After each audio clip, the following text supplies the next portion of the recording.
अस्सलामुअलैकुम everyone, welcome back to my another vlog. आज का व्लॉग थोड़ा सा लंबा है लेकिन फुल ऑफ मजे मजे की रेसिपीज जो है ना वो इसमें है। क्योंकि भाई इतनी सारी रेसिपीज आपको दे रही हूँ तो थोड़ा सा लंबा तो हो ही सकता है ना। यहाँ पर आप सोच रहे होंगे इतनी सारी रेसिपीज क्यों? क्योंकि भाई मैंने बुलाया है अपने फ्रेंड्स को चाय पानी पर, चाय नाश्ते पर, हाई टी पार्टी जो भी कह लीजिए। क्योंकि वो लोग गए थे हज के लिए तो उस टाइम पर मैं नहीं थी, यहाँ पर इंडिया में थी। उसके बाद हमारा जो है वो टाइमिंग्स मैच नहीं हो पा रहे थे तो फिर काफी टाइम के बाद जो है वो फाइनली अब मौका मिला है। तो मैंने सोचा कि चलो अब दावत नहीं तो एटलीस्ट जो है वो चाय नाश्ते पर हम बुलाते हैं।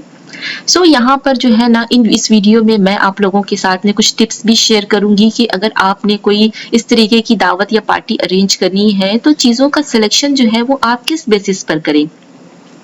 तो यहाँ पर सबसे पहली टिप आती है कि अगर आपने मतलब जिसको भी दावत देनी है उनकी पसंद नापसंद का आपको पता होना चाहिए, किस तरीके की डिशेस वो खाते हैं और उनमें किस एज ग्रुप के लोग शामिल हैं। मेरी जो फैमिली जिनको हम बुला रहे हैं ना तो वो उसमें सारे बड़े लोग हैं। तो मुझे टेंशन नहीं है, मैं उसको मतलब देसी दूं विदेशी दूं दोनों ही चीजें जो है वो चल जाएंगी। बट बड़े लोग ज्यादातर जो है वो देसी चीजें प्रेफर करते हैं तो मेरी आइटम्स जो है वो ज्यादातर देसी हैं।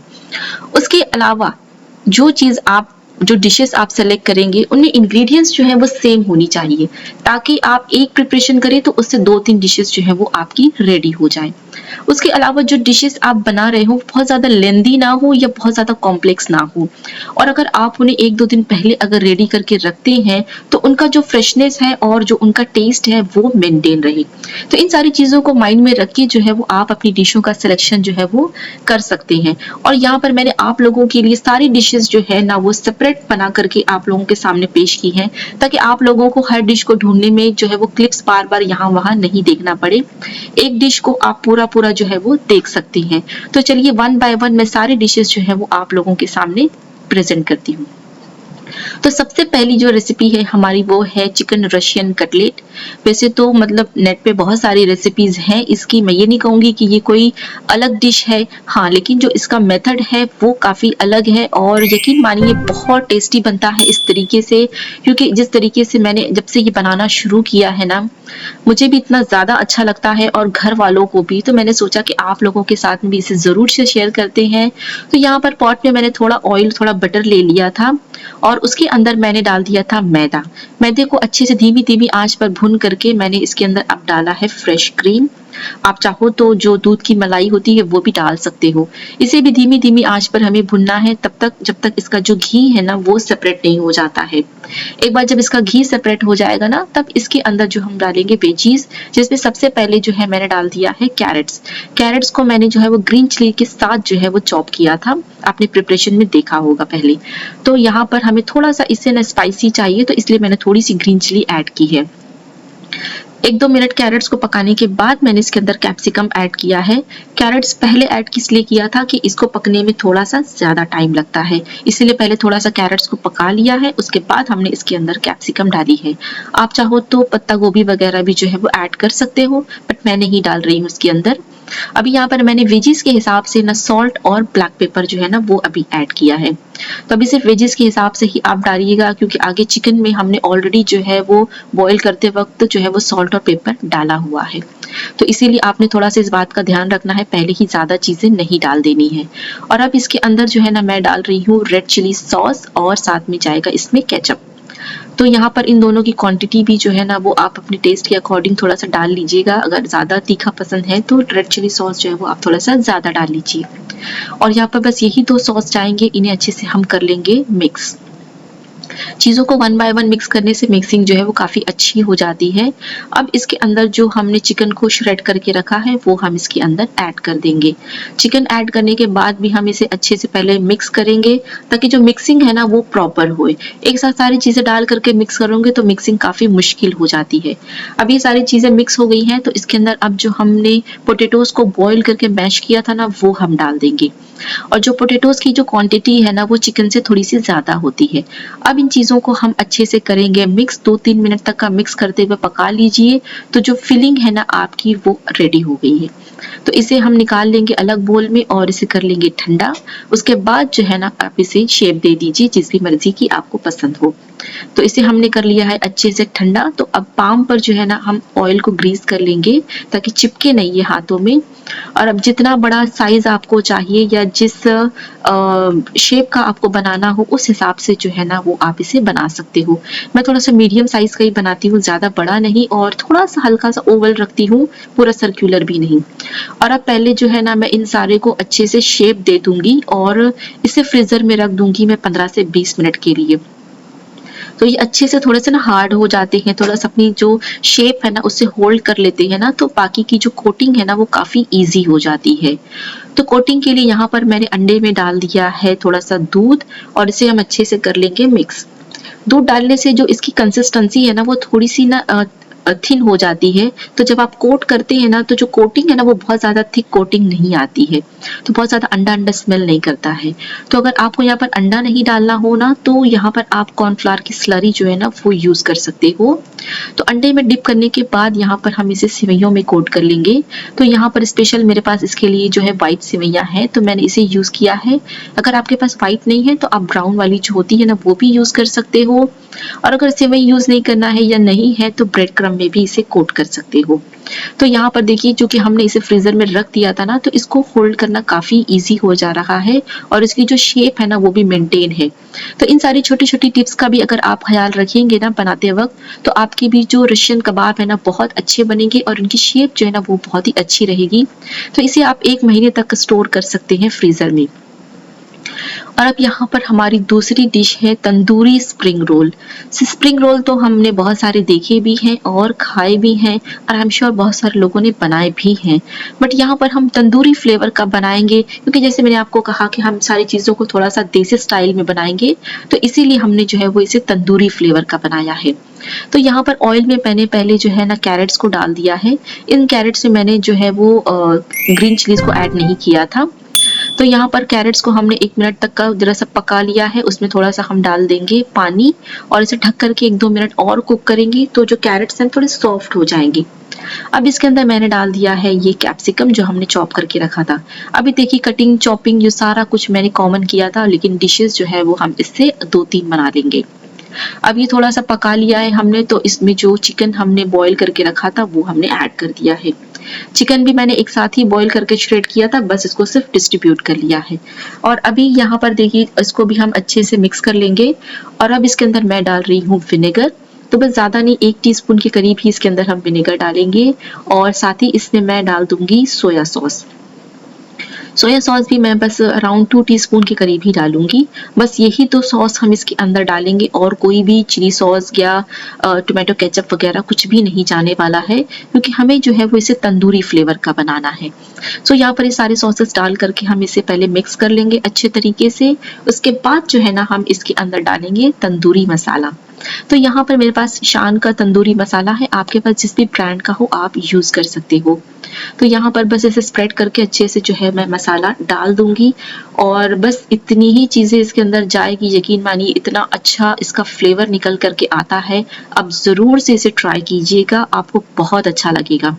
तो यहाँ पर मसाला डाल करके इसे अच्छे से मिक्स करके हम कवर करके 1-2 मिनट तक का कुक कर लेंगे तो जो मसाले का कच्चापन है वो खत्म हो जाएगा और जो चिकन है हमारा अच्छे से मसाले में कोट हो जाएगा। तो बस यहाँ पर सारी चीजों को मिक्स कर लिया है। अब इस पॉइंट पर आप जो है वो सॉल्ट चेक कर सकते हो, अगर कम हो तो एडजस्ट कर लीजिए। तो बस इसे फिलिंग को हम जो है वो निकाल देंगे अलग बोल में ताकि ये अच्छे से ठंडी हो जाए। इसके बाद जो है हम इसके रोल्स जो है वो रेडी करेंगे।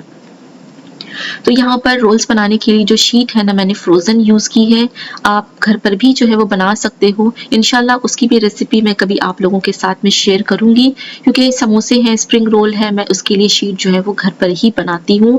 क्योंकि इस वक्त जो है वो इतना टाइम नहीं था इसीलिए मैंने यहाँ पर फ्रोजन यूज किया है। तो यहाँ पर आपको जो भी मेथड आता हो रोल बनाने का आप यूज कर सकते हो, या तो इस तरीके से जिस तरीके से मैं बना रही हूँ आप उसे फॉलो कर सकते हो। तो फिलिंग डाल करके हम उसे हाफ वे तक का जो है वो रोल कर लेंगे। उसके बाद जो उसके साइड्स के फ्लैप है ना हम लोग उसे जो है वो एक दूसरे के ऊपर ओवरलैप कर देंगे।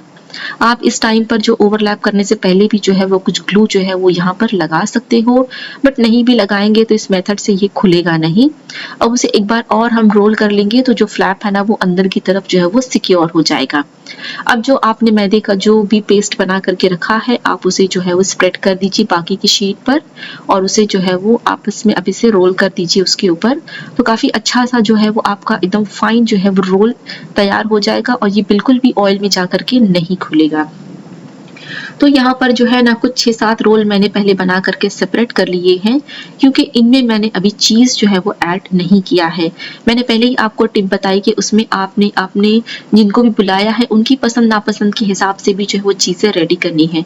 तो यहाँ पर मैंने जिन्हें बुलाया है इनमें जो है वो जो लेडी है वो चीज़ जो है वो नहीं खाती हैं, उन्हें नुकसान कर देता है। इसीलिए मैंने जो है वो उनकी पसंद के अकॉर्डिंग विदाउट चीज़ थोड़ा-सा पहले ही सेपरेट बना दिया है, ताकि वो भी खा सकें और बाकी लोग को भी टेस्ट जो है वो मिल सके। और अब बाकी में जो है वो मैंने चीज़ ऐड कर दिया है और तो इस फिलिंग को यूज़ करके जो है वो अब मैं बाकी के जो रोल हैं वो रेडी कर लूँगी। और इसके बाद भी जो है ना वो मेरे पास फिलिंग बची हुई है, क्योंकि मैंने जानबूझ के थोड़ी ज़्यादा बनाई थी, क्योंकि बाकी की जो फिलिंग है इसे मैं अब जो है वो ब्रेड में स्टफ़ करके जो है वो ब्रेड रोल बनाने वाली हूँ। तो ब्रेड की जो साइड्स है ना वो मैंने कट कर ली है और उसे अच्छे से फ्लैट कर लिया है। यकीन मानिएगा इस रोल के साथ जो टेस्ट है, स्प्रिंग रोल के साथ जो टेस्ट है वो काफ़ी डिफरेंट आता है। भले आपने जो स्टफिंग सेम यूज़ की है पर टेस्ट काफ़ी अलग हो जाता है। तो इस तरीके से भी एक स्टफिंग से जो है वो आप 2-3 डिशेज़ जो हैं वो बना सकते हैं। तो आपकी डिशेज़ भी बढ़ जाएँगी और टाइम भी आपका काफ़ी सेव हो जाएगा।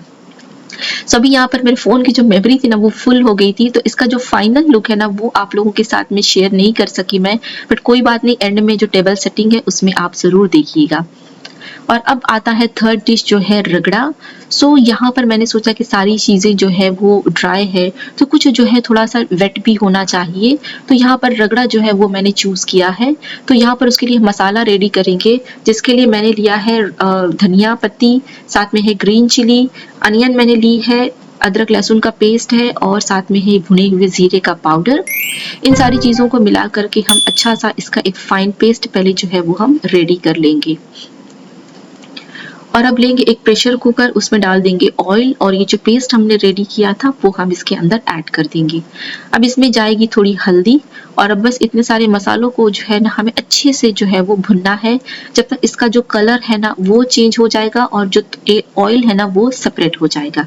तो देखिए यहाँ पर कलर कितने अच्छे से जो है वो चेंज हो गया है। तो मसाला भुन चुका है, तो यहाँ पर जो येलो पीस मैंने रात भर भिगो करके रखा था ना उसे अच्छे से वॉश करके उसका पानी जो है ना निकाल दिया है। अब इसे जो है मसाले के साथ हम 1-2 मिनट तक का भून लेंगे, तो इससे जो फ्लेवर है ना वो काफ़ी अच्छा आता है।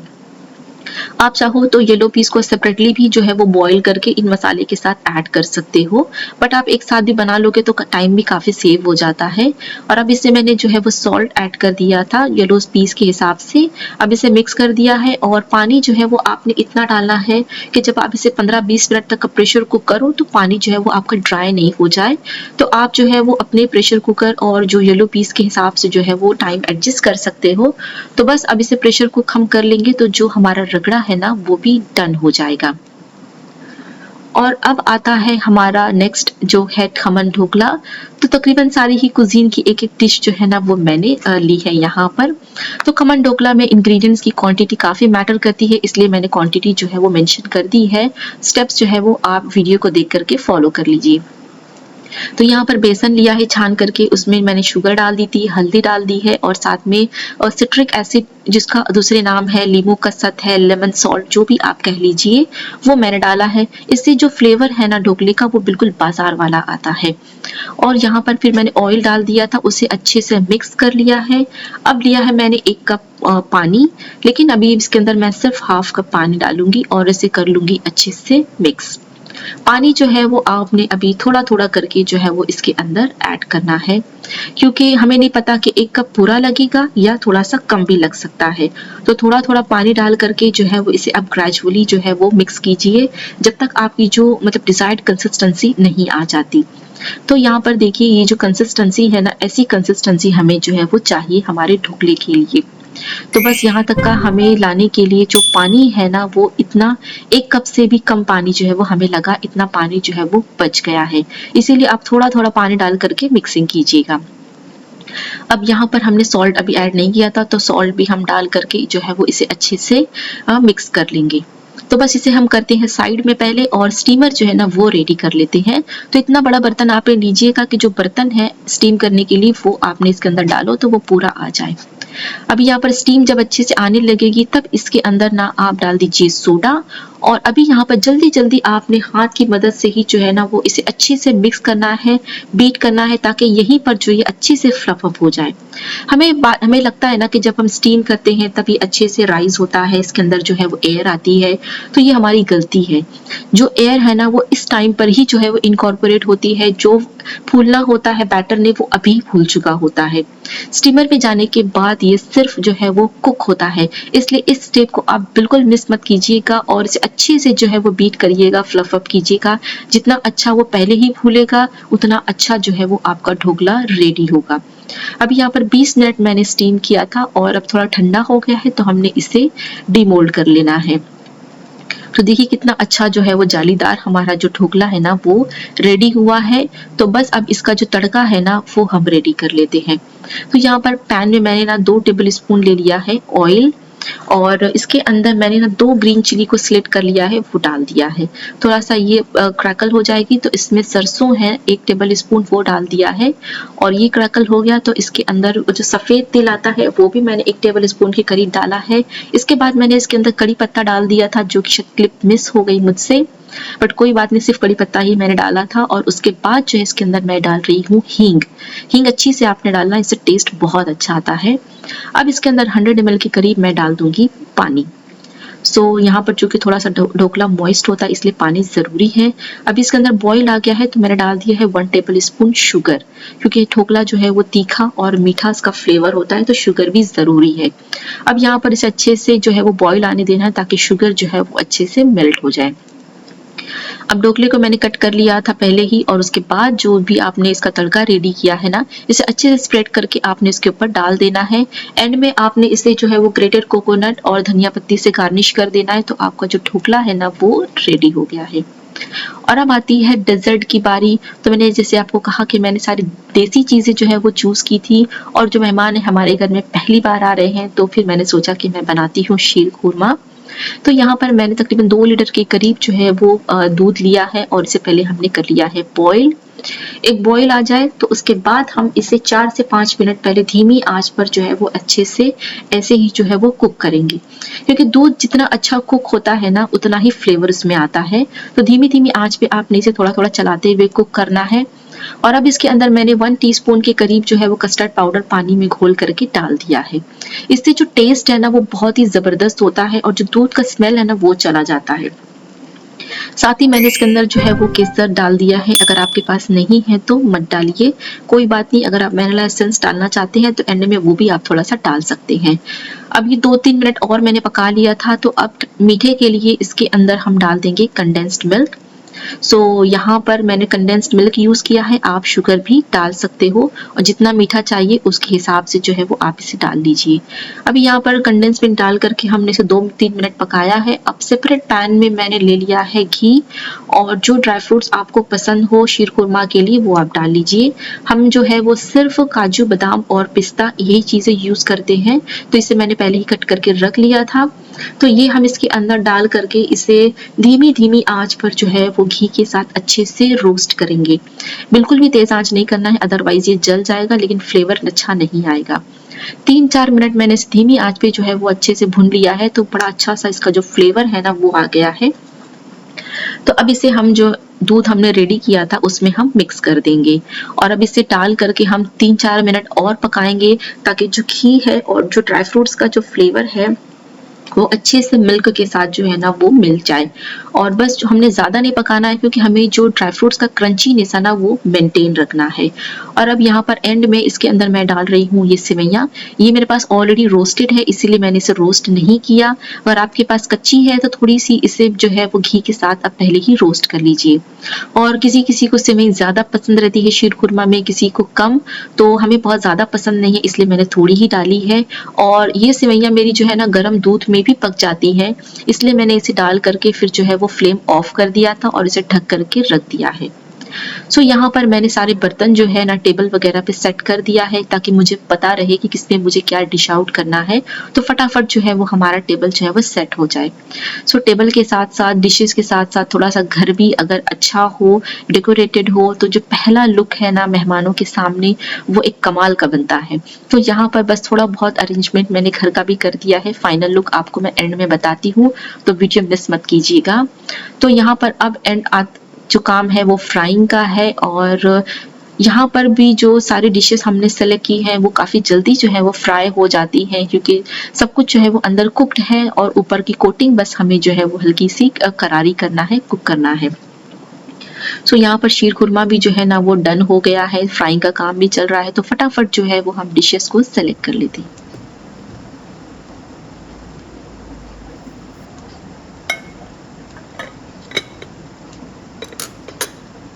और यहाँ पर देखिए ये रगड़ा, ये है इसका फाइनल एंड रिजल्ट।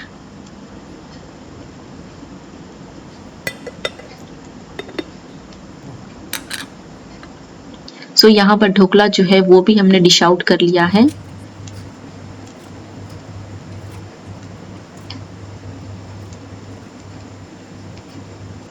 सो यहाँ पर सारी चीज़ें फ्राई हो गई थी, तो अब बस उसे भी जो है वो हमने अरेंज कर लिया है और टेबल पर सेट कर लिया है, और चीज़ वाला विदाउट चीज़ मैंने सेपरेट कर दिया है।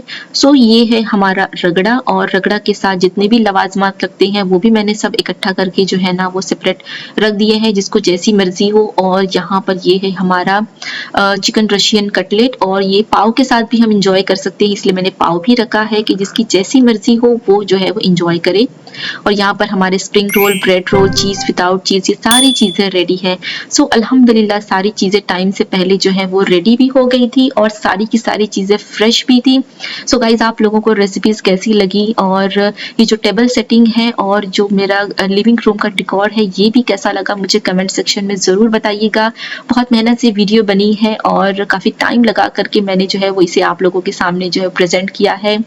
तो प्लीज़ एक लाइक तो ज़रूर से बनती है, और इसे ज़्यादा से ज़्यादा अपने फ्रेंड्स एंड फैमिली में शेयर कीजिएगा। रेसिपीज़ बहुत ही टेस्टी हैं, आप इसे ज़रूर से ट्राई कीजिएगा गाइस। मिलते हैं आपसे अपनी अगली वीडियो में, तब तक के लिए अल्लाह हाफिज़। Thank you for watching. Don't forget to like, comment, share and subscribe.